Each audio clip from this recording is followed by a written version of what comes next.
How you guys doing today? It's Anthony Gangi. Welcome to another episode of Tier Talk. Guys, great discussion today. We're going to talk about how does it happen?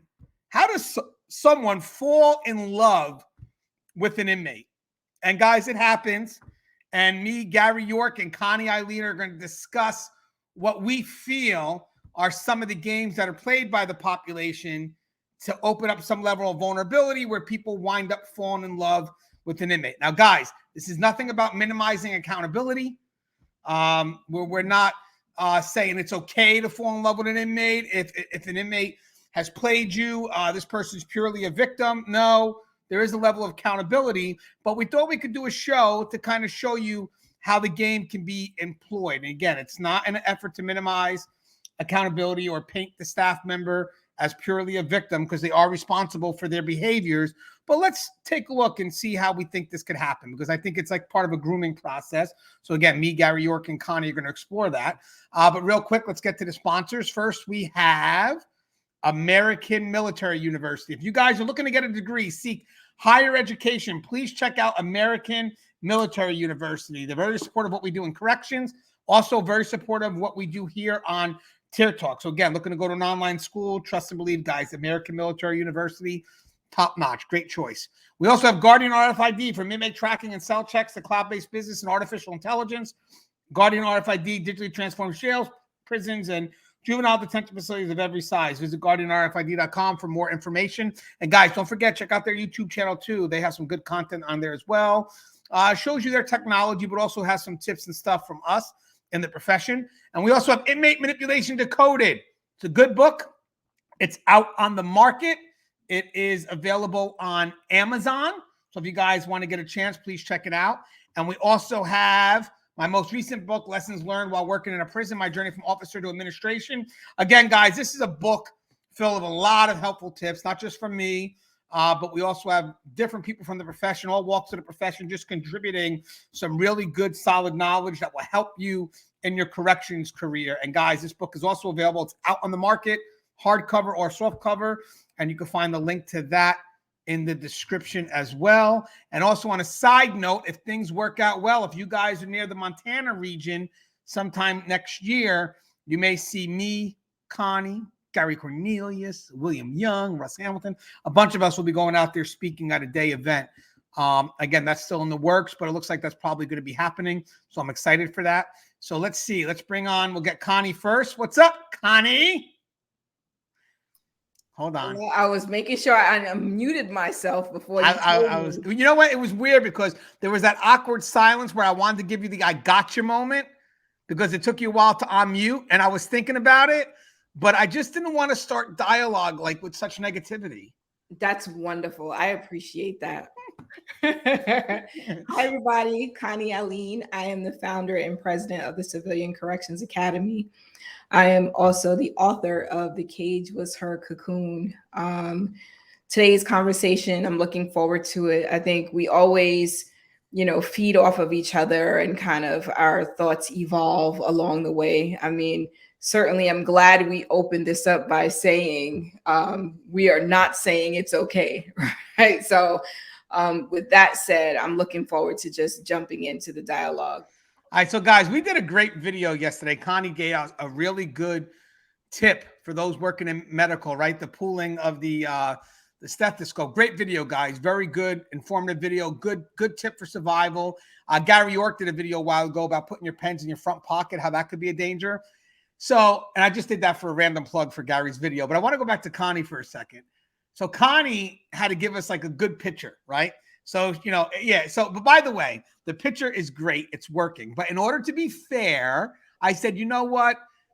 I have to come up with a picture for today about falling in love with an inmate. And I know Connie had a picture and I was like, you know what? Let me do the same thing. So this is my picture for today's thumbnail. Let me just show you. There it is. I think right. So there. So I want you to know, Connie, I do it to myself as well. Wonderful, because that's even Joe was laughing at that picture. He said, Connie. I was like, I know, Joe. Only Gangi could get me to. And by the way, that's her own hand. Yes, that is my Some people actually thought, like, dude, that guy's got a hold of her. I said, no, this is not a photo like of something now. That's Connie's own hand. Magic or Photoshop. Yeah. Hey, Gary, what's going on, man? How you doing, Anthony? And hello, Connie. Good to be with you guys again. Thank you for inviting me. I'm the author of The Toughest Job, Corrections USA.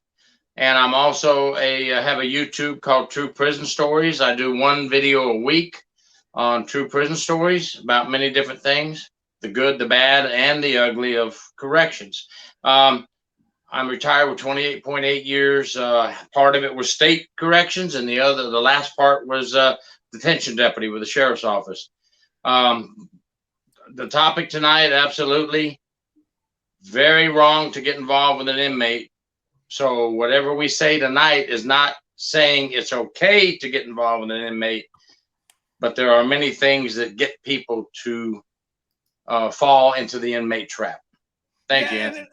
And I think first off, guys, you get a chance. Gary did a video yesterday about a psychologist who was 6 years old who got caught up. I recommend you watch that video. It's pretty interesting, especially the way 6 years old or 60. 60. Okay. Yeah. So if she was 6, a lot of questions like, how do you get a psych degree at 6?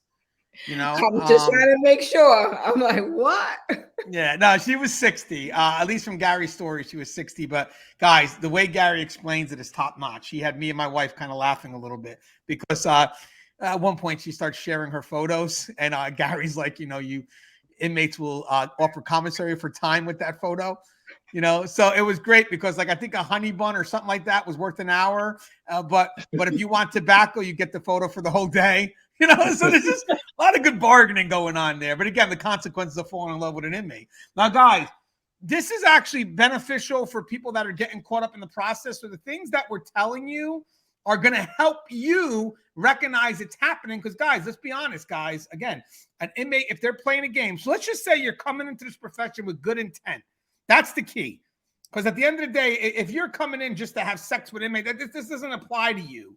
This is just you. You're in for the wrong reasons anyway. You're going to get caught up. You were never a professional to begin with. So that's not about that. Let's talk about the people that could get caught up, because I believe manipulation is also a process, and sometimes good people can get turned.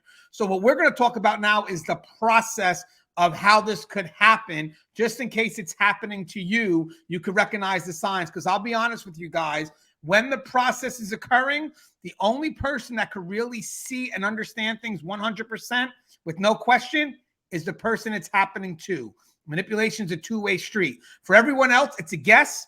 But for you, because you feel and know those sudden changes of behavior, which we'll go through. But first, let's just break that down first, Connie. So what's your thoughts? When we do a manipulation video and we're identifying the process, right?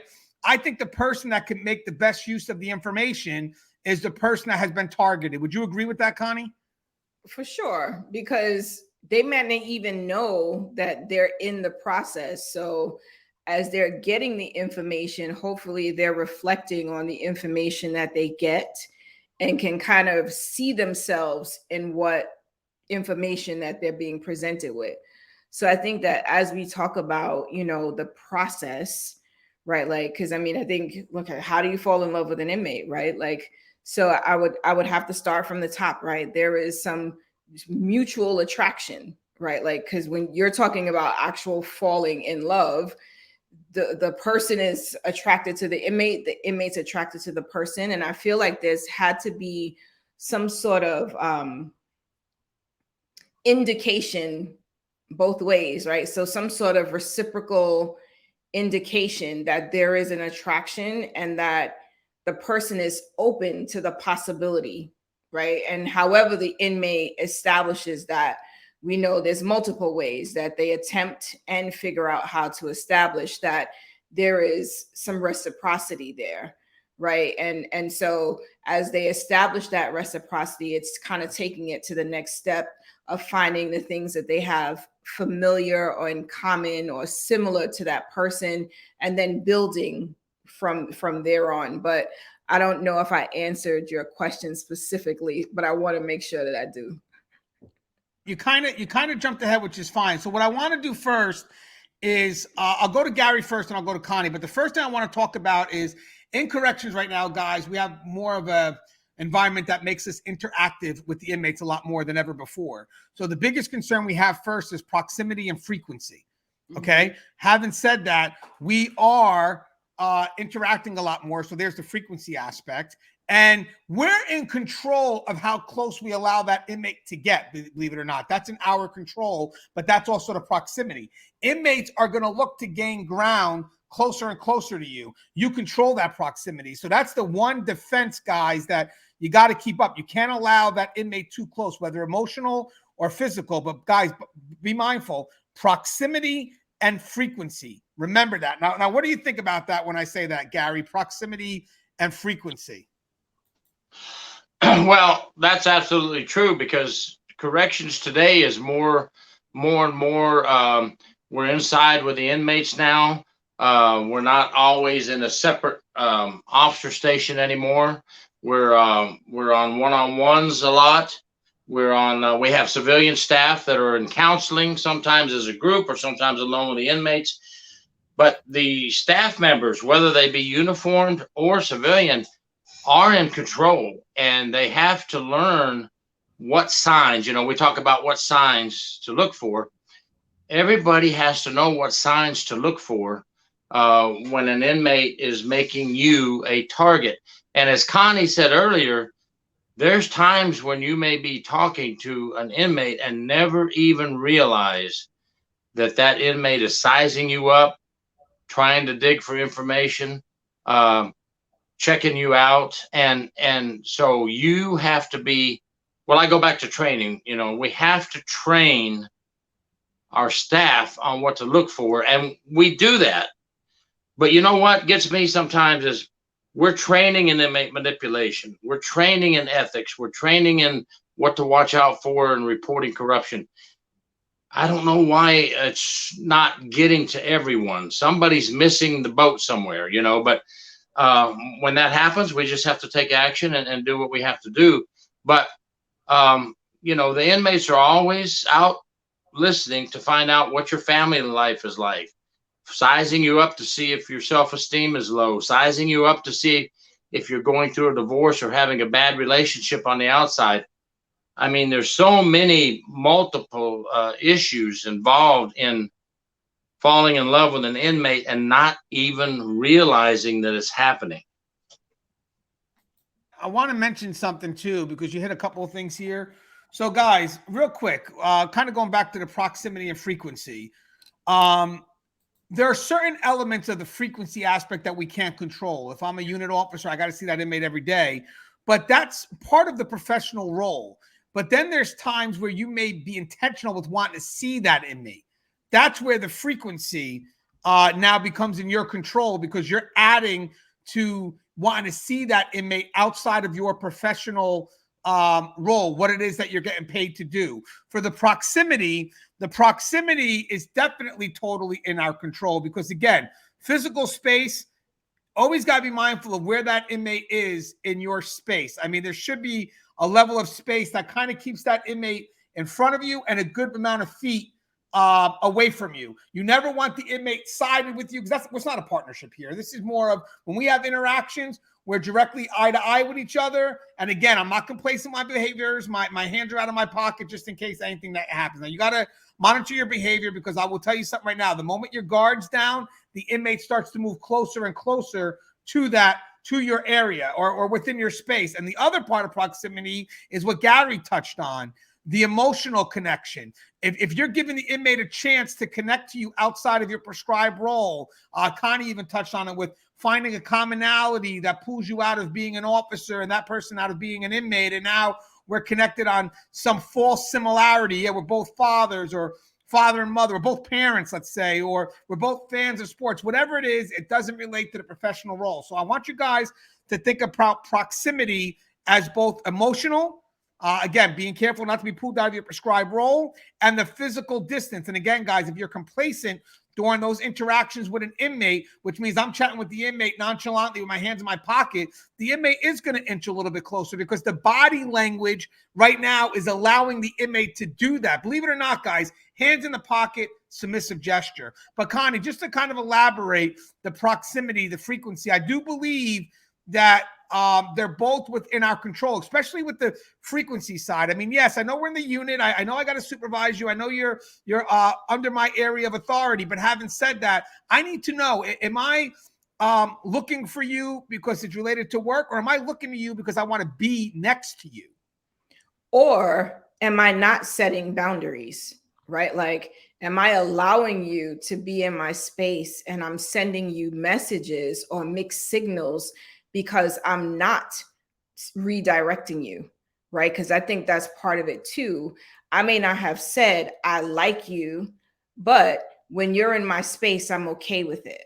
When you are, you go to reach for something, right? Like, we don't let inmates just take stuff off our desk or off our workspaces, right? Like, certain liberties that an inmate may begin to take, if you aren't setting boundaries, they can receive that as it's okay. Like Connie, you got to explore that, what you just said. That is no. On a serious note, the liberties, that is spot on. I mean, that's what are you allowing the inmate to do? Connie, can you explore that? Because I thought that was great. Yeah. So for example, right, like, I remember having inmates come to my office, right? And so if an inmate, you allow them to just walk in, you allow them to just sit down, you allow them to get close to you, that in of itself, I think, can be very telling. And sometimes we may not be mindful that we aren't setting the boundaries, that we aren't saying no, that we aren't redirecting the energy. But other times you can't laugh it off. Like, it's, and I think sometimes we may want to dismiss it, like it's no big deal.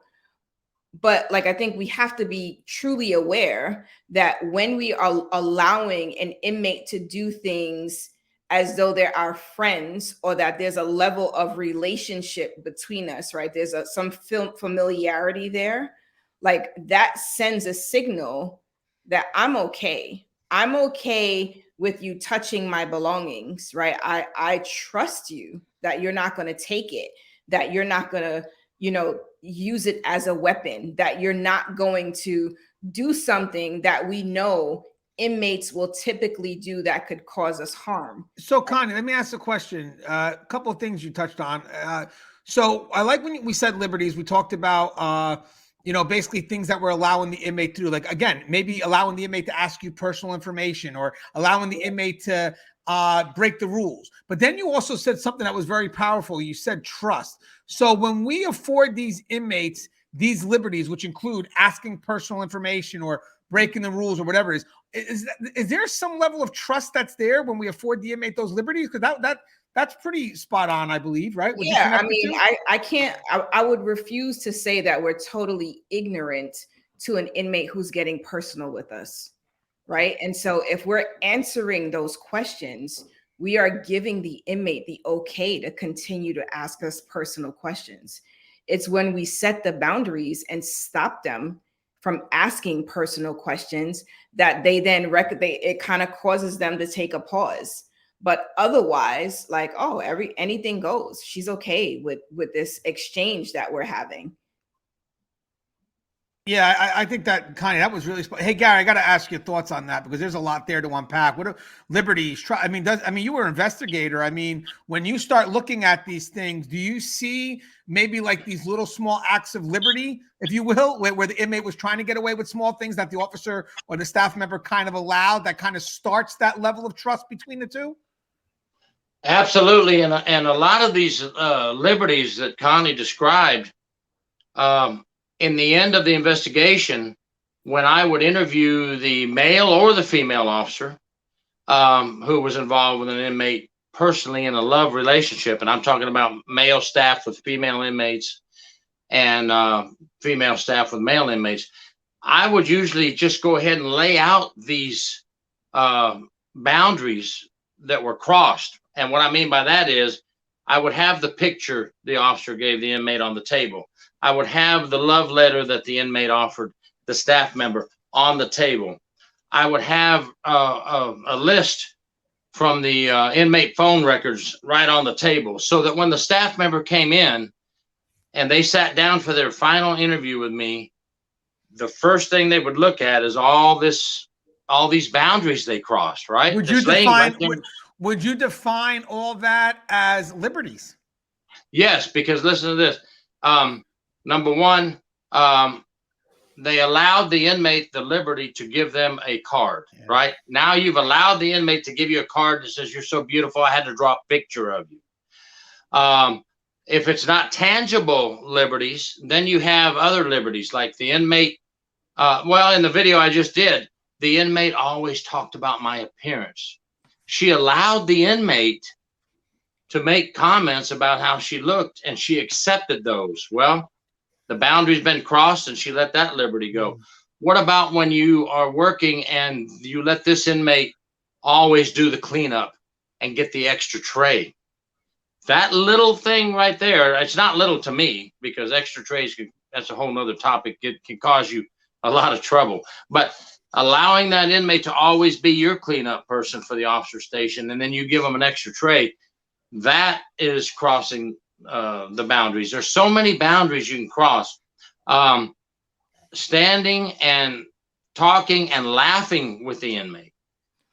Yeah, we laugh sometimes, right? Something happens. But I'm talking about giggle, giggle, hee, hee, ha, ha. And everybody in there, the other inmates, they know that this isn't a normal conversation, right? If you work in a prisoner jail, you know what I mean by the hee, hee, ha, ha. Very unprofessional, and allowing that inmate to cross the boundary. Yeah, and you know what? I want to mention something else too.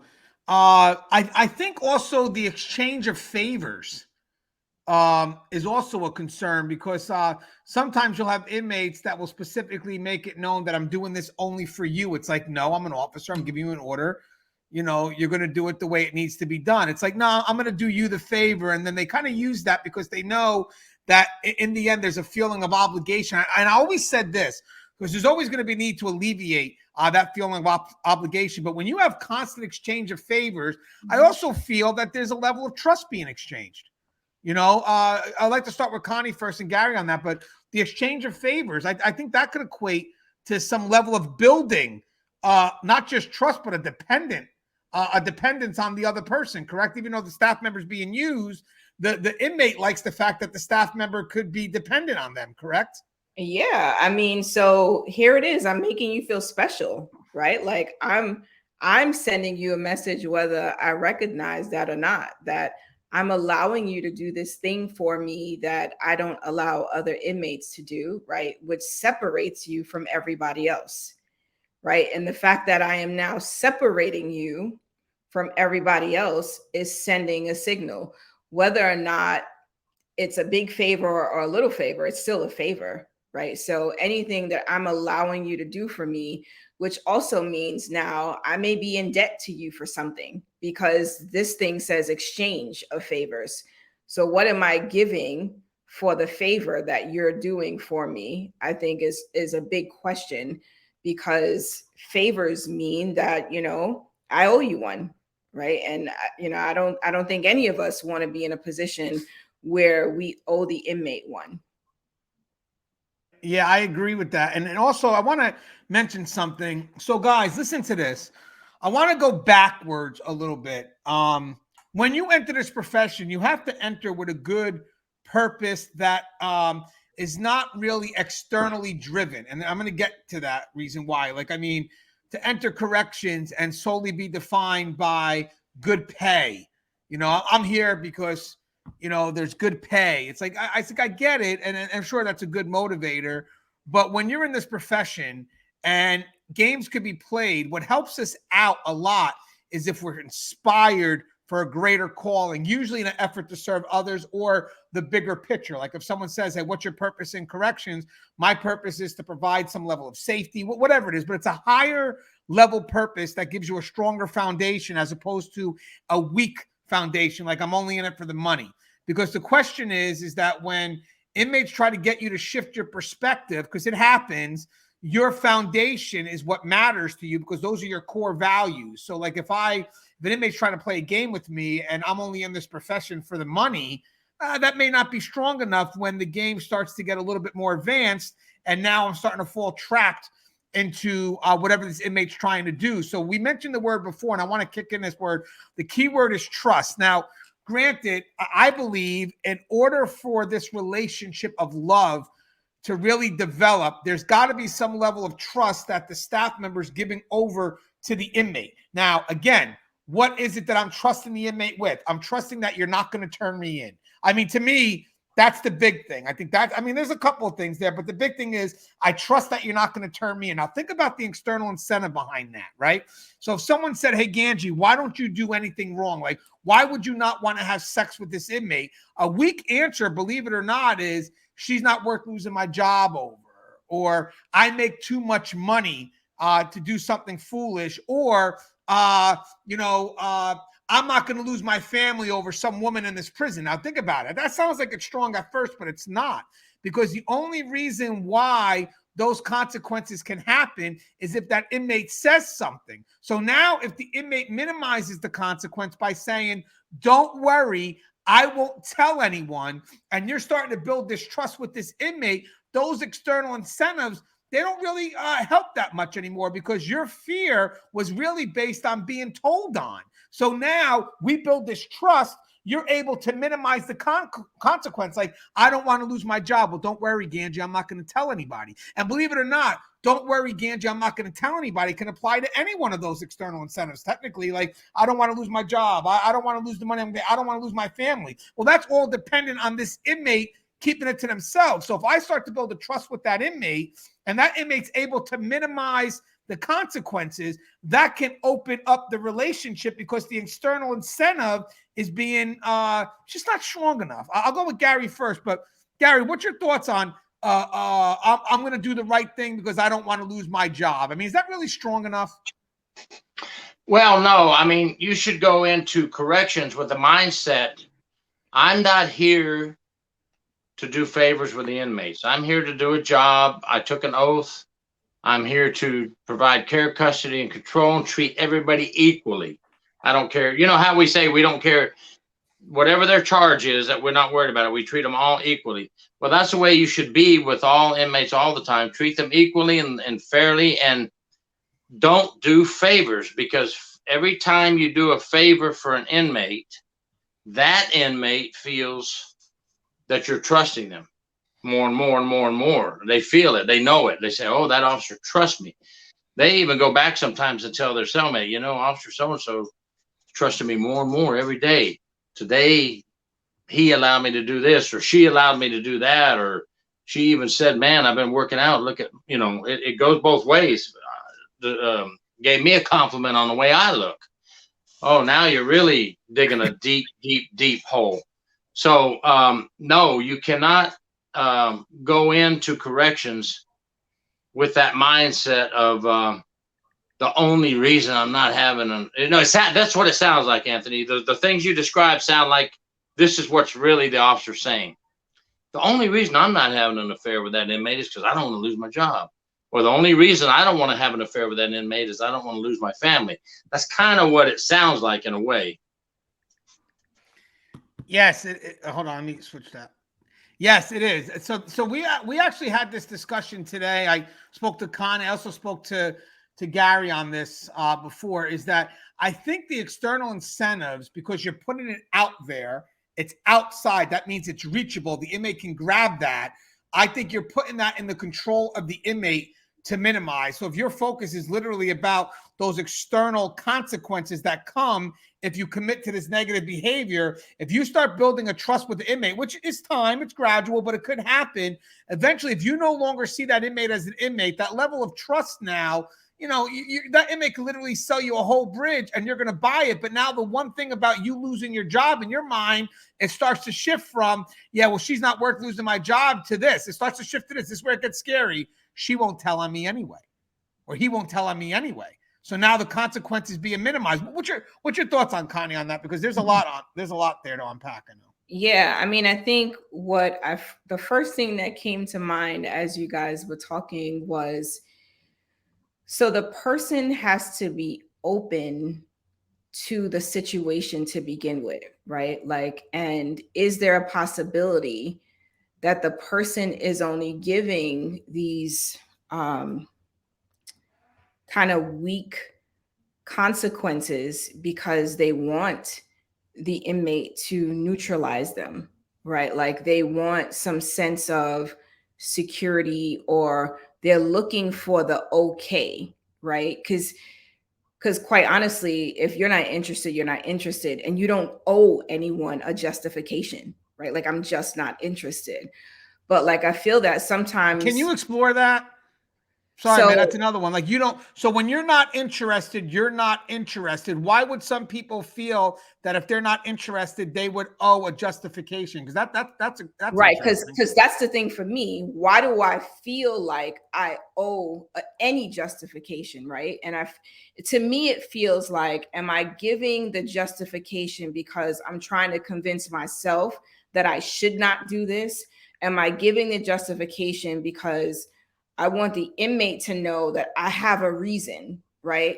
And so am I allowing the inmate to disarm me, to kind of neutralize my justification, or even diminish that there's even any consequence I need to worry about, right? Like, am I looking for the okay?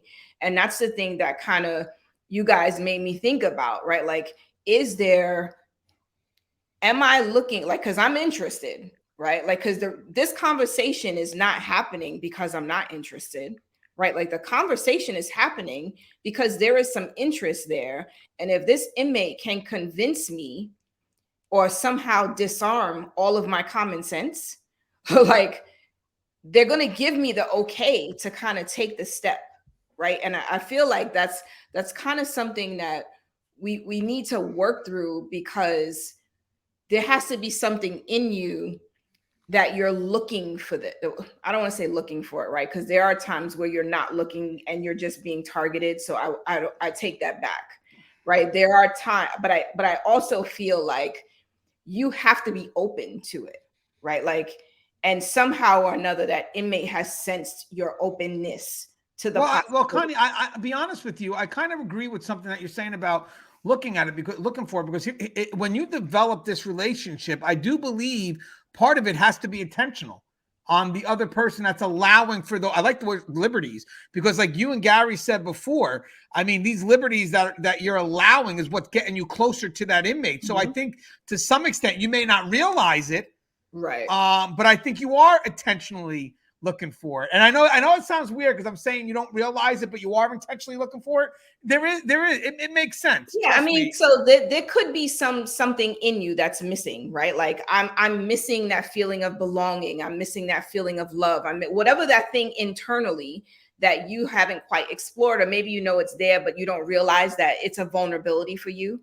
You could be engaging in activities, intentional and unintentional, right? Where you're allowing for this opportunity to present itself because you're longing for something, right? You may not realize your response to something could be misinterpreted or taken in a way that opens the door for this conversation or this exchange to go further. So I think there's a lot in there, especially as if you come into the situation sort of wanting, right? Like, whether it's emotional connection, whether it's you want the compliments, you need someone to boost your self-esteem or your confidence, or whatever the thing is that you need.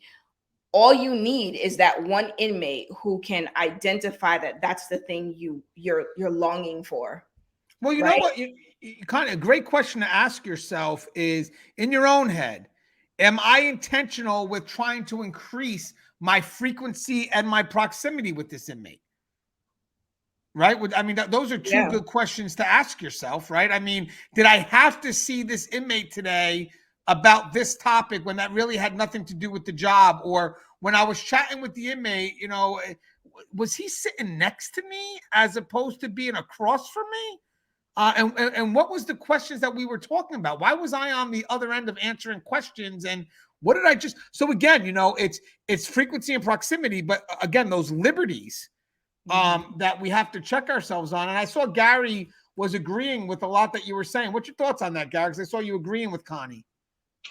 Well, I love what Connie's saying about there's something in the person or inside, because that's true, I believe, because one of the last question we always ask at the end of the investigation, whether it's a male officer or a female officer, why did you have this relationship with the inmate? That's the last question we ask when we feel we've got everything we need for the investigation, but we always leave it. Is there anything I didn't ask you that I need to know? And why did you have the relationship with the inmate? Now, on the women's side, I have so many different answers. One of the biggest answers was, though, I'm mentally abused at home. My husband calls me ugly. I get no attention from my husband.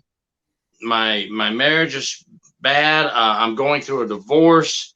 I feel so down and alone. And that is something inside the person. And then the inmate comes along and builds the person up with all these things we're describing. You look good. And then it just builds from there.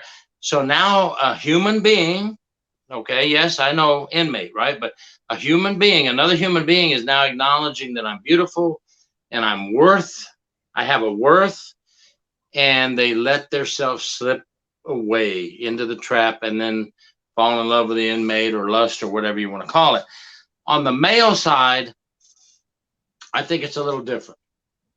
I mean, I'm not a psychologist, but I think on the male side, when I had the cases, these guys just wanted some extra. They said, and it's not, a lot of them were married at home, with a wife at home. They just wanted some extra, something different. And, it wasn't on the male side. I didn't really find it to be for love all the time. I don't want to get into another area there, but Anthony's chapter in his book, chapter 7. Yes, chapter 7. It's more explains what I'm talking about. Yeah. I'm talking about it from an investigator's point of view. Anthony describes it from a more human mind point of view. I appreciate that. Yeah, because I agree with you, Gary. I think, again, not the stereotype, guys, but bear with me. I mean, I don't want to stereotype, but bear with me. I think for the men, there could be some level of they actually believe they have control, but it's not. It's an illusion. And they realize they don't have control when they start separating the two. Like, we believe there's an investigation going on, or we believe something's going on between. So let's separate the staff member, the male staff member, from the female inmate. And then the staff member starts to realize they were never in control because they're going to be compelled to want to see that inmate, to gain that level of control back. Where I think for the female side, and again, guys, not stereotyping, because I'm sure it could go both sides, but hear me out, just for sake of an argument. The females usually are willing to give up their level of authority or their level of trust to a male inmate, because in return, they take the inmate as a protector to some extent. I've seen that happen where the female staff member is very willing to give up this authority. I've had female officers tell me, I'm okay on the unit because this male inmate, he runs the gangs and he says he can protect me. He says he's got my back. So, I mean, I believe there's some level of play with both that dynamic. Again, not saying everybody fits that, but for the most part, there we go. We lost conversation. But for the most part, there is that, maybe the male believing they have a false level of authority. Like, it's basically the perception that they feel they have control, which they don't. And I think that's what keeps them in that relationship where the female, or again, not stereotype, but whatever it is, may be willing to give up that level of authority because they believe that there is a relationship here. And I believe they believe that the relationship is stronger than it really is. And the funny thing is, I believe the females may buy into that a little bit more than a male staff would do with a female inmate. I think that the female staff may be willing to buy into this relationship being a loving type of relationship. And believe it or not, guys, here's the funny thing. If you separate the male inmate from the female staff member, she's not chasing after that individual for control. She's chasing after that individual because she wants to see them. As crazy it may sound, where the male staff, when they're chasing after the female staff member, it is control. They may make desperate acts to try to reach out to that inmate. Female will do the same thing, but just for the same reason, for different reasons. Now, mind you, that's a good way to see if there's a relationship there, because once you separate, they're going to make an attempt to reach out to that inmate. But again, each for different reasons. And I think, Connie, we discussed that recently, right? On a show recently, but I think that does play out here. Now, guys, I want to add something else too. And again, this is more towards the individual that's falling into the trap. You got to be mindful, as we talked about, of your want to see that inmate. That's very important, guys, because we on the outside, we could see your behavior. We could see your change of behavior. One thing we can't feel is your want to see that inmate. That's something for you to determine. Like, why do I want to see that inmate? Ask yourself that question. Because when the want starts to turn into a need, you're way too involved. But I also want to talk about the shift in perspective. A while ago, I worked with somebody who kind of had a shift in perspective where they came into the profession very externally motivated. So again, their reasons for doing the right thing is what we discussed before. I don't want to lose my job, don't want to lose my family, don't want to get arrested, whatever it is, right? So now, granted, just to give you an idea of how this shift works, when an inmate starts to play a game with that officer and they're building that relationship, they're building that trust, that rapport, whatever you want to call it, all of a sudden, you could start to see the external incentive of and not wanting to lose my job, whatever those external incentives are, they start to get minimized when the officer starts to think, well, you know what? If I wanted to do something, I could do it this way, this way, this way, this way, this way, this way. And then you're sitting there working next to this person and you're thinking like, wow, you thought of all this? Like, I mean, why are you coming to work thinking of 200 and something ways of how you could have sex with this inmate? Because what stopped you the first time was you didn't want to get caught. That was the key. You didn't want to get caught because you didn't want to lose your job. You didn't want to lose your pay, whatever it is. Now you're thinking of ways you could do it. Well, Gangi, I'm not going to do it. I'm just telling you, if I wanted to, I could. Yeah, but how do we shift from that?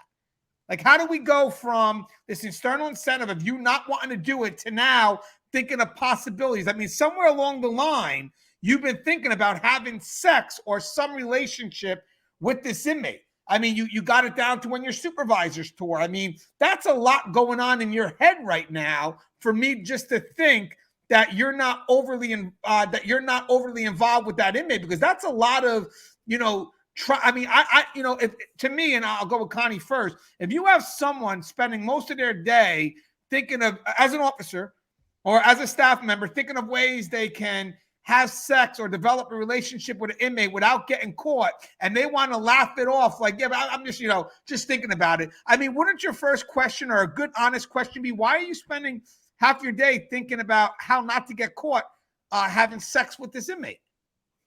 Yeah, I mean, so if someone can sit and articulate that for any extended period of time, I feel like it's clear they have gone beyond just thinking about having sex with the inmate, right? Like, I think that's a telltale sign that they have already moved on beyond the thought. And I'm sure they've probably already tried something, because when you can't stop, right? Like, you think about the impulsivity behind someone who might be obsessed with a thing, whatever the thing is, right? And if in this instance it happens to be the inmate, they can't quite control those urges. They can't quite stop themselves from going down this road of like talking all the time about it, right? Like, it's kind of like that, thou dost protest too much, right? Like, it's like, why are we still talking about this? Especially when you're talking to someone who, like, they're like, what are you even talking about? Right? Because we're all sitting around talking about inmates and all the ways that we could possibly have sex with them. No, we're not. Like, that is not a social norm, which is part of like kind of what keeps a lot of folks kind of intact, right? Like, yeah. Here is the socially acceptable behavior in this environment. That is not one of them. We're so on the same page right now, because to me, I was just thinking that, like, why are you going to put that idea in the head of like, oh, you know what? If I want to have sex with these inmates, I could do this. It's like, why are we even discussing this? Yeah, Knowing why that are we even talking about that? Yeah, it's inappropriate. I mean, and to be honest with you, I remember, you want to hear something funny, Connie? You made me think of something real quick, guys. Little side note. So when I worked at a female facility, it was taboo.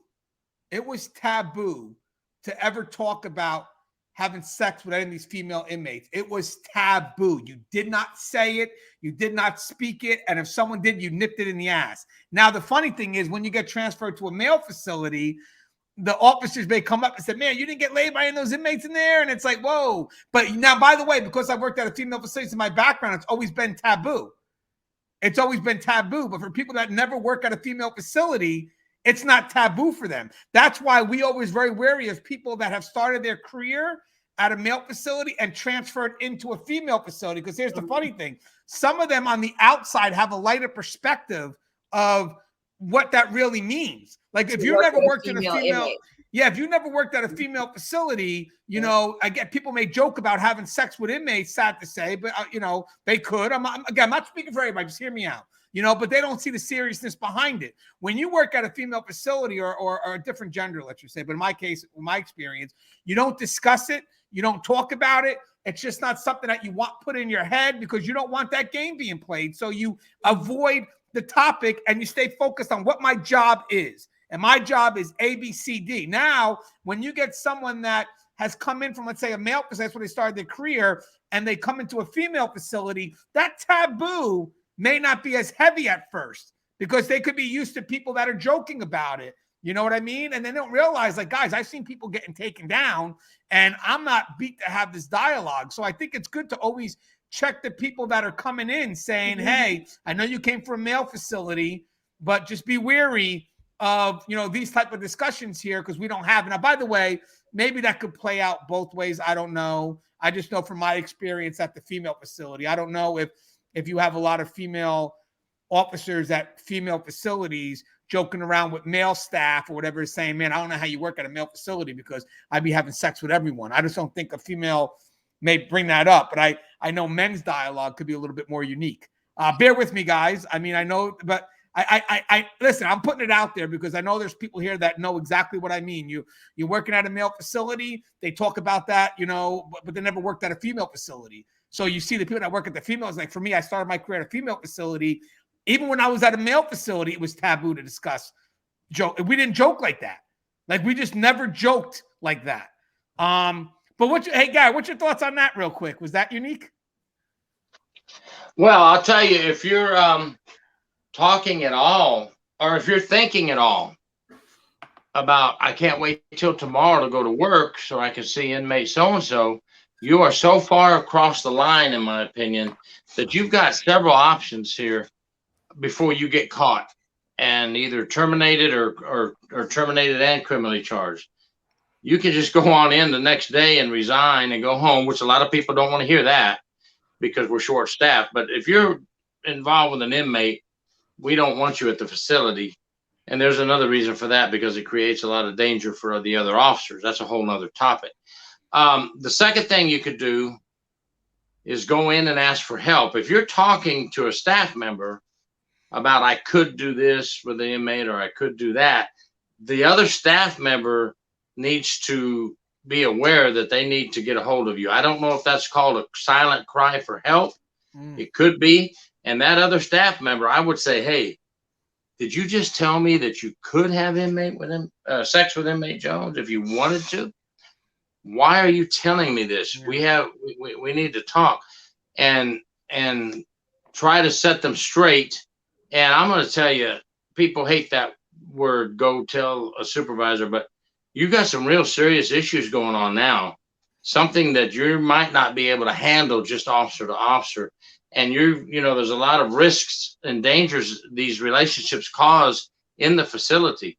So it may be time to tell a sergeant, hey, can you talk to officer so-and-so and I'll get out of this, you know. That's up to you as an individual officer, but I think that might be a silent cry for help and it needs to be fixed. And the other option is don't say anything and continue going down the path you're going, and you will get caught. I promise you, you will get caught, could even get charged criminally. And guys, this kind of brings us to the last part of the discussion. Before we go to the next point, I just wanted to add something to what Gary said. I think that as the coworker, right? Like, so if it's my colleague telling me this stuff, right? Like, I think there's some culpability that I have if I don't go and address it, right? Like, because we kind of say it like it's an option to go talk to a supervisor, but I think it is not the best move for us to attempt to manage it on our own, right? Because from a legal perspective, like I don't know if there are any legal implications for knowing that someone is violating the rules of the house, right? Like if I know that you are having some sort of inappropriate relationship with an inmate, I may not know how far that relationship goes, but if I know and I stay silent, I feel like I don't come out of that unscathed, right? Like, yes, I want to help out my coworker and it's best that I go tell someone, but I also feel like I don't know how we handle that someone saw someone in an act and they didn't say anything, right? Like I know that you're being inappropriate and I do nothing about it. I don't tell a supervisor. I take no action. Once the investigation starts, someone's going to recognize that I knew something was going on. Like, well, I mean, that's the key. The key is that most of us get afraid because we're social creatures. We feel that if I say something and I'm wrong, I lose the relationship between me and that other staff member. But you know what's something else you may have tapped on without realizing it? Let's say this officer decides to have this dialogue with you of all these possible ways they can have sex with this inmate. Let's say the officer says that, or the staff member says that. And one day you get called down to the internal affairs investigation because the inmate's claiming that she was raped and that they were wondering if there was a dialogue between you and this officer where he claimed, or you and the staff member where they claimed that they could have sex with this inmate in all these different areas. You may have failed to do your job to protect that inmate. I mean, again, just trying to throw something out there, but just another good perspective. Like, I mean, are we careful? Because again, you know what? There's no such thing as that relationship going there. So it's part of our job, not I guess, to protect the officer from getting manipulated. Yes, but there's another part of our job to protect the inmate from being sexually assaulted. Mm-hmm. So, I mean, we may be so focused about, what about if I'm wrong about this officer? Yeah, but guess what? There's an inkling that this inmate could be raped by that staff member. Let's just make sure we exhaust all options before we go ahead and just be okay with this weird dialogue that this person just had out of random. Now, this actually brings me to the last part of the dialogue, the I love you aspect. Now, here's the funny thing, guys. When you finally admit that you've fallen in love with the inmate, it's usually because you're being faced with some consequences at this moment, and you're trying to use it as an excuse, thinking that, well, you know what? I'm just going to say, like Gary, let's say he's the investigator. He's investigating me. And I'm going to say, you know what, Gary, I get it. I fucked up. I was in love. Now, me and Gary, I mean, Gary as the investigator, that's great. You gave me some opening and I'm going to interview you. And that's all. Listen, I don't really care. Though? I was in love. No.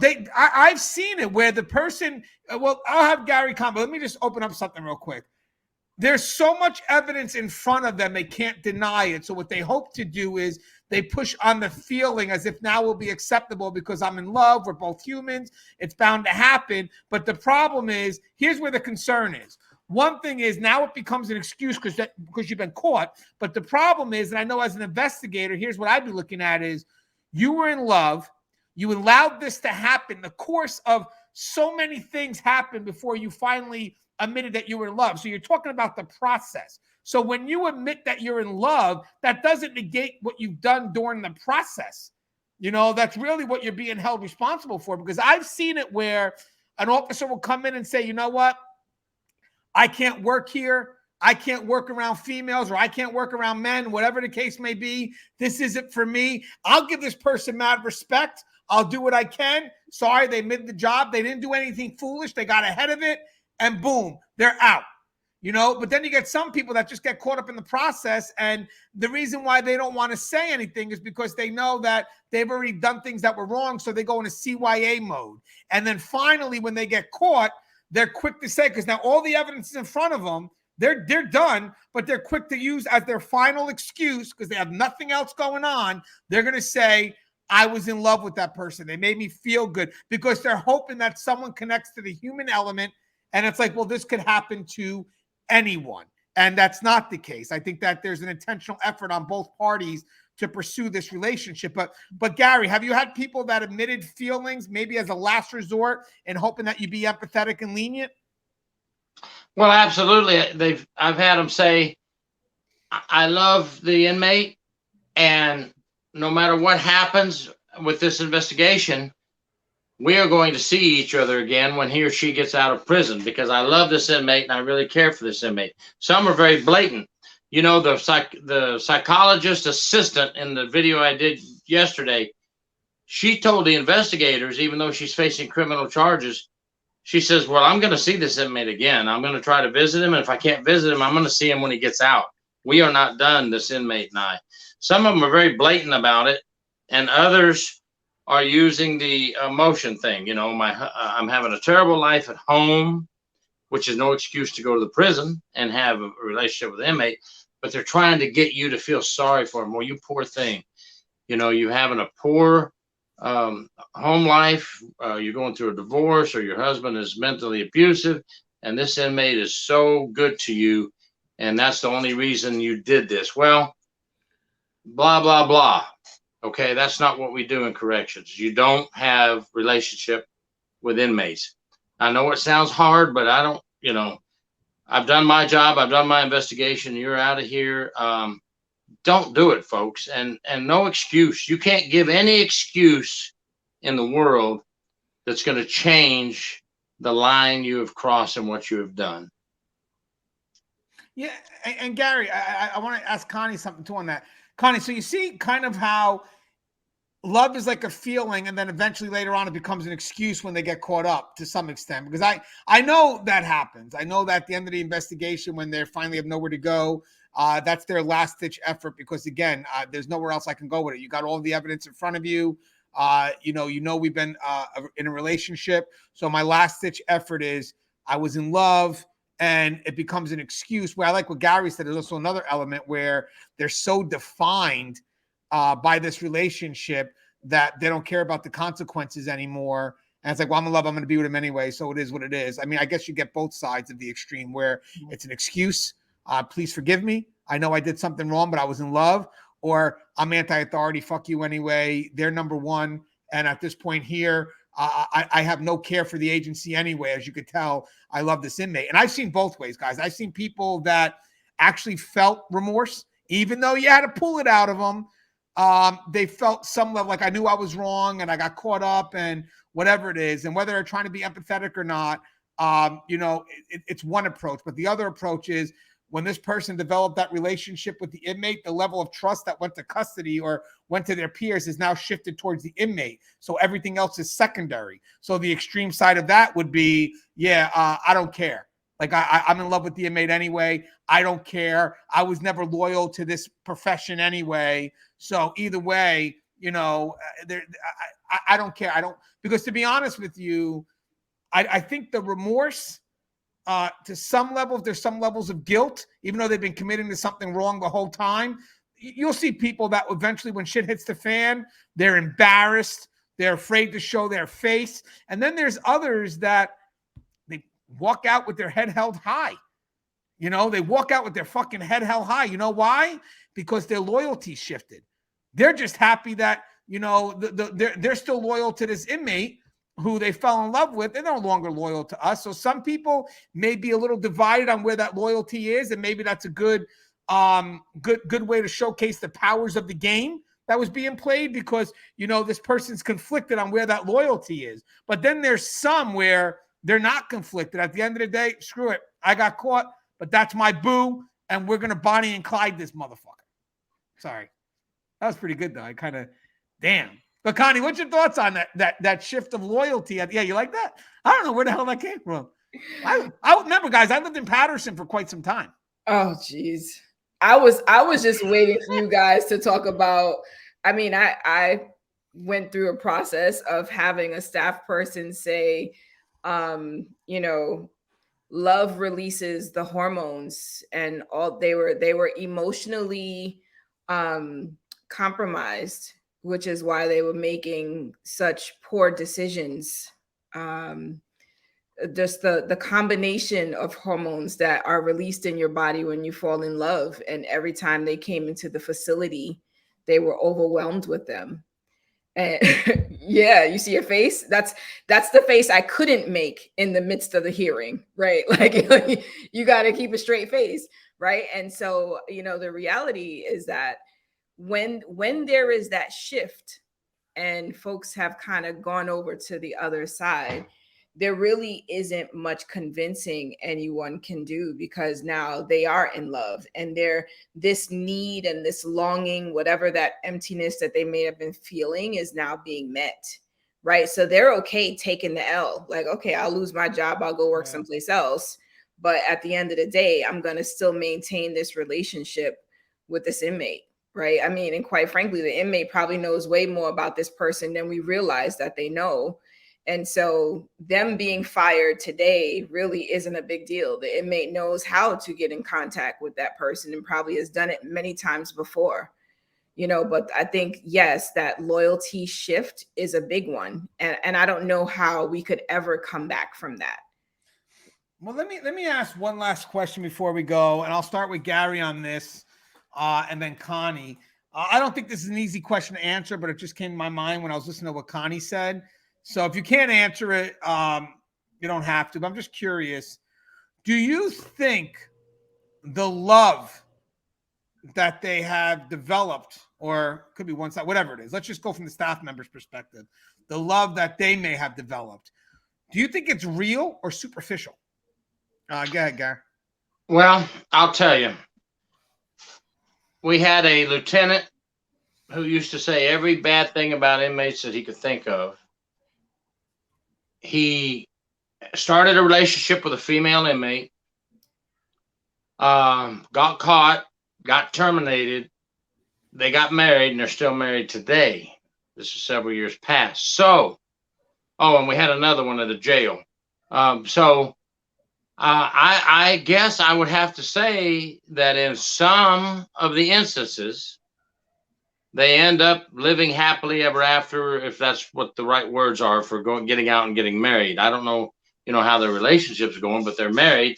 And then there's others that get the big boom. They find out that once the inmate is out of the prison or jail, oh no, I'm done with you. I never really loved you. And then they get the big letdown. So, but to answer your question, I think there are some instances where they've actually successfully made a life after that happened.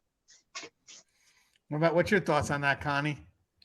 I mean, I feel like ultimately it's two human beings connecting, right? Like, say we take this scenario of prison out of the context for a second. If they've connected in a way that's meaningful to either of them, right? Like, I would imagine that the relationship will continue regardless of whatever the fallout might be from being found out. But I also know that there's a side of, I'm not really in love with you, but there's some secondary gain I'm going to get out of this relationship that I'm establishing with you. And that's not something that we could ignore, right? Maybe there's something that they've got this person bringing in for them. And if I continue to love on them as opposed to threaten them, they will continue to do what I want them to do, right? Like, and so, the catching more bees with honey, right? It's kind of like that, right? Like, if I'm still sweet and I'm still nice and all these things, we got a good thing going on. She or he is going to keep doing the things I want them to do. The moment I get aggressive, all of this will stop. So I think along with the love, if there is, some other gain that the inmate has as they're sort of playing it, they're going to do it for as long as they can. And so I think there may be cases where there's love. And I feel like there's also cases where there is that secondary gain that they're aiming for. And so we just got to keep the game going for as long as this lasts. And when Yeah. and when they're done with the person, they're done with them. And I want to mention something too. Even if it is real, you can recognize it and do something about it, because there is the human element that Connie and Gary said. I mean, but having said that, I still don't find it to be an excuse not to have done something during the process. So if you're getting to a point where you're falling in love with the inmate, did you make any effort to control the boundaries? Because I'm in love. I can't control the boundaries. But right. So I agree. So I'm saying prior to reaching that perspective, you're right. But having said that, once in your head, there's that admission. What did you do? Like, and be honest with you guys. I want you to think about this too. It may not be verbal. Look at your behaviors. Has your behaviors changed toward this inmate? Or whatever it is, because at the end, even if it's real, like we just said right now, maybe there's a chance that part of this could be uncontrollable. Maybe. I'm still not 100% with that, because I do believe you control the boundaries to allow this to happen. So if it becomes an emotional basis because you open up the window for this to be an emotional relationship, and if it wasn't about the emotion, then maybe you have lust, and I think there's more control over lust than you do love. But if you opened up the door to where these boundaries or these liberties are being taken, that's one intentional act. I'm sorry, guys. To me, that's an intentional act. So can I play devil's advocate for a second? If someone has an aha moment, I am going down the wrong path, what is the safe thing for them to do? Right? Because we know there's consequences for undue familiarity. And we're telling people, you need to, like, if you've identified this thing in you, you need to stop it. If there's something going on, you need to stop it. Like, at what point are they down the rabbit hole too far? Or is there always a way for them to be able to come and get help? All right, so let's both answer that. Gary, I'm going to go first, but I would like your input on that. It's a great question by Connie, but let me go first real quick about that, right? So in order for me to know I'm going down a rabbit hole, the first thing I'm going to question, to be honest with you, is where is my loyalty right now? Because I'm not going to identify a rabbit hole until I know where my loyalty is. It's a rabbit hole to me if I'm conflicted. So like if I'm loyal to my staff, but yet my behaviors are showing my connection to this inmate, and I'm hiding that, and I know I'm hiding it, I know I'm going down a rabbit hole, okay, I get it, because there's a loyalty I have to stop, and I feel conflicted. But there are some that they won't see it as a rabbit hole because I'm not loyal to this. I'm loyal to this inmate. So having said that, I do believe that it comes from, I do believe it is noticed. I think that in your behavior, you're going to notice where your loyalties are, where you're hiding things from the peers, the ones that you're supposed to trust, but yet you're more revealing to the inmate. Like I'm willing to share everything with the inmate, but not willing to share anything with my peers. And I think when that loyalty starts to shift, you start to know that your feelings now are moving closer towards the inmate. And I think at that point there, you're starting to recognize that you're too involved. My next thing would be like, what do you do next? You get yourself, you report it, you do something. Because here's the thing, that rabbit hole that you're going down is not just going to affect you. It's going to affect your peers eventually. You never know what that request is going to be if you're being used. So having said that, I can't commit to a selfish act and allow myself to continue going down the rabbit hole. So my loyalty to my peers, so by the way, guys, it takes a lot to admit it. It does, but hear me out. If I'm extremely loyal to my peers, and I know I'm really crossing the line with this inmate, but I'm really loyal to my peers, I got to step up and do something, because hopefully my loyalty to my peers will motivate me to say the right thing. Because at the end of the day, I know I'm doing something wrong because of this conflict I'm feeling. But if this inmate's that good and they start switching my loyalty and I become more loyal to the inmate, I'm not going to say anything. Because at the end of the day I don't really care about my peers anymore. And I'm willing to take this journey because, you know what? Screw this career. I'm in love with this inmate. And here's the greater loss. The greater loss at this point is not about me losing my job. The greater loss now is about me losing this inmate that I'm in love with. So again, to identify the rabbit hole, first thing I look at is where's your loyalty? But Gary, that was a great question by Connie. What's your thoughts on that? Because there's a lot there. That's a good question. Well, I'll tell you, if you start to feel yourself leaning more towards the inmate. And then you realize, wait a minute, my loyalty and my oath of office are over here. And you report yourself. We have always learned here in Florida from the Florida Department of Law Enforcement, you may still get in trouble. You may still get time off on the porch with no pay. You may get demoted if you have some rank.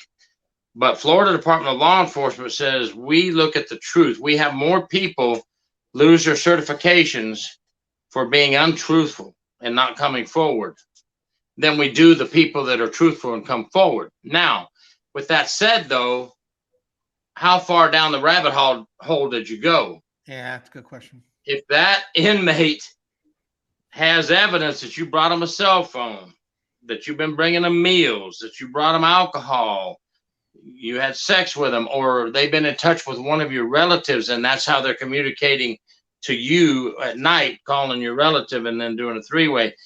See, you get too far down that rabbit hole, you're gone either way. But so what I'm trying to say with this conversation is you better figure out where your loyalties are early, or you're going to fall all the way down the rabbit hole and you're not going to be able to come out of it. Yeah, I agree. I like what you said too, because it really does matter how far down you are. Because again, because now don't forget, Connie, a good part about that question that you asked, Connie, is there's also going to be a survival mode there where the person may still be loyal to staff, but they're too involved, and now there's a consequence. So what's going to happen is they become more loyal to themselves, and guess what? Who's in the better position to protect them in their eyes? The inmate. Mm-hmm. So technically there could be also a switch. Here's another switch to loyalty. You could have the switch to loyalty to the peers, the switch to loyalty to the inmate, or survival mode to myself. Because maybe I don't want to get ratted on. So now if I'm doing foolish shit like Gary said, that's going to compel me by leverage to technically on the surface look like I'm loyal to the inmate because of what they can do if I decide, that ultimate request, if I decide not to comply. So again, guys, these are because the context really for me why I was asking is because I feel like we've done a lot. Did we answer it? Huh? Did we at least answer a little bit of it? No, you did.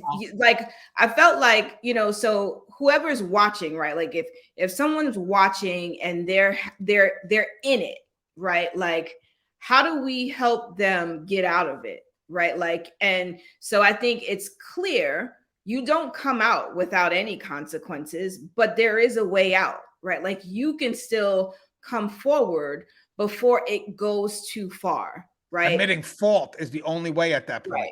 Right. And even if it has gone too far and you've recognized it and you understand, because it could be that last request, right? Like, nah, I'm not bringing that, right? And that betrayal, that rejection puts you at risk, right? Because I think, Gangi, you touched right on it when you said, like, now you're in survival mode, right? Now you're thinking of yourself. I may need to come forward to do some damage control, right? Because I know this inmate isn't going to stay quiet now that I've said no to this next request. But like, I think what that should also do is the light bulb goes up and says, well, where is the love? Right? Like, oh, so now I'm scared because I said no to something, but I thought he loved me or she loved me, right? And clearly it's not about love right now. It's about something else. So like, I just feel like this video is great because it talks about all the scenarios, but I just want to make sure like people know like there's a way out, right? Like you don't have to continue so you shouldn't be doing it to begin with. But if you're in it, coming forward and actually getting yourself the help that you need, because it may be that you've done some stuff in there. The inmate now has all this stuff they shouldn't have. Right. And you recognize you're putting all your peers at risk.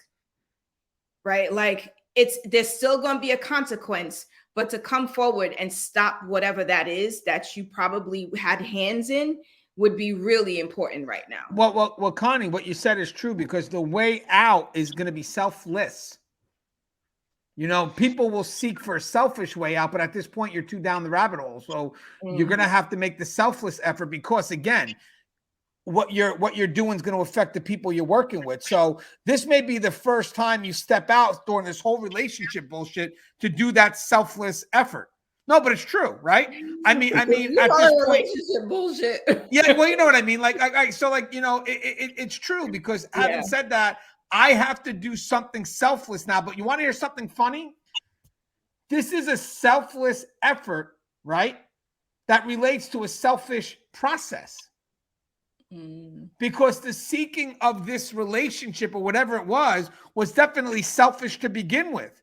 But now at the back end of it, I'm expecting you to do something selfless. The whole relationship was never built on that. The moment you start knowing that you're too close to the inmate, on the adverse, what's that also saying? I'm not close to my staff. Yep. You know, so there's the adverse of that. So it's funny because we expect a selfless act at the back end of a selfish relationship.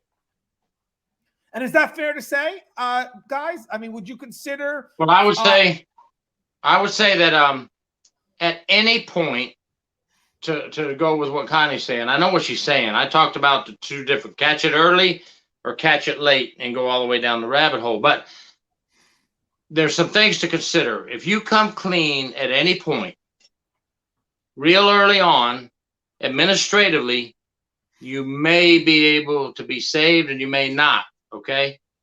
And criminally, if you've already gone too far down the rabbit hole, but you come clean, you're the one that came forward. We never knew this stuff was going on.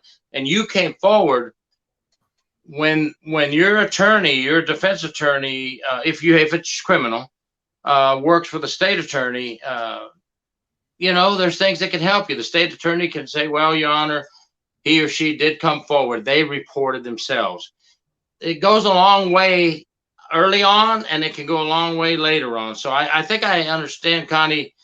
Yeah. You're saying maybe it's never too late to turn yourself in. Yeah. If you do the right thing. Yeah. Yeah. I wanted, like what Connie said and what you're saying is right. I agree, guys. It's never too late, but like everybody's saying, the longer you wait, your integrity's in question because, you know, if you're doing it right at the get-go before shit happens, great job. Well done. Bravo. Let's support this person. Let's get them where they need. But if you do it because at the end you're starting to fear getting caught, the motive. But you know what's funny, guys, you know what's funny about all this? And to me, it's weird. It goes right back to that external incentive.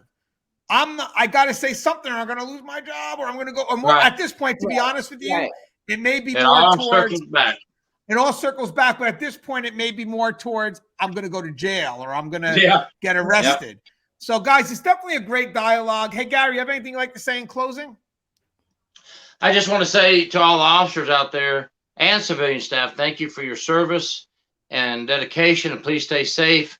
And for anybody that even gets the thought in their mind that they're beginning to like an inmate on a personal level, and do a favor here and there, please stop it immediately. Save yourself the embarrassment of being either fired and arrested or one or the other, because look who it affects. Just think of this. You've affected your life. You've affected your family's life. You've affected you've affected the agency by getting it out in the newspapers and having another bad apple in the bunch. And what has the inmate suffered out of all this? Usually nothing but gain. Inmate gains everything. You lose everything. Just leave it at that. Yeah, and I want to add, before I get to Connie's closing, guys, 5 key words said today that I want us to just play in our head. Frequency, proximity, trust, and liberty, right? Trust and liberty was part of that. Frequency and proximity. And the other one was, and I was writing it down, guys. Hold on. We played it out. We played them out. Guys, bear with me now. Proximity and frequency, right? That was key. Trust and liberty, because, loyalty. So all those shifts, like, am I seeing this inmate more than I should? Or am I allowing him too close? Where's my trust right now? Am I putting a lot of trust in this inmate? Where's my loyalty? And why am I giving this inmate so many liberties? Does liberties equate to trust? I love that because I never put that in a manipulation Dakota book, maybe for an upgrade or whatever it is, an updated book. But the liberty does equate to trust. If I'm giving this inmate a lot of liberties, am I also saying that I trust them? I don't know. Connie, what's your closing thoughts? My closing thoughts is just don't do it. Weak. You're tired. It's past. It's absolutely. It's 7:57. Really, honestly, I feel like we have touched on just about everything. Certainly there's always some other, thing we could uncover if we continue to talk about it, right? But I think at the end of the day, we know that there is no benefit for the staff member. There's no benefit. Clearly, maybe there's a benefit for the inmate, but there's no benefit for the staff member to get involved. It is literally like, it's not even about the will you get caught? It's the sort of the when will you get caught, And so why put yourself or your family through that? And if you feel like you're in a space where you can't control your impulses or you're having feelings or whatever, like, it's just better just be like, listen, could you reassign me? Right? Like, and I get it. Nobody will say, oh, I'm having feelings for an inmate. Just like, I feel like I could be compromised here. Right. And I don't know, like, I feel like a good manager is going to hear that, like the poking into the details. How do you think about, like, yeah, maybe you want to know for a curiosity perspective, maybe there might be a safety concern that, as a manager, you might want to uncover. But if someone comes and says, hey, listen, I feel like I could be compromised here. Can we move me someplace else? Right. Like that is someone who's coming forward before it gets to wherever. And that is a cry for help. And I just hope that we're listening. Yeah. And guys, by the way, we talked about in other videos in the past, obvious behaviors that other staff can see. This dialogue was more about your feelings and what you know, especially if you know of yourself well, where you're headed. I'm sorry, guys.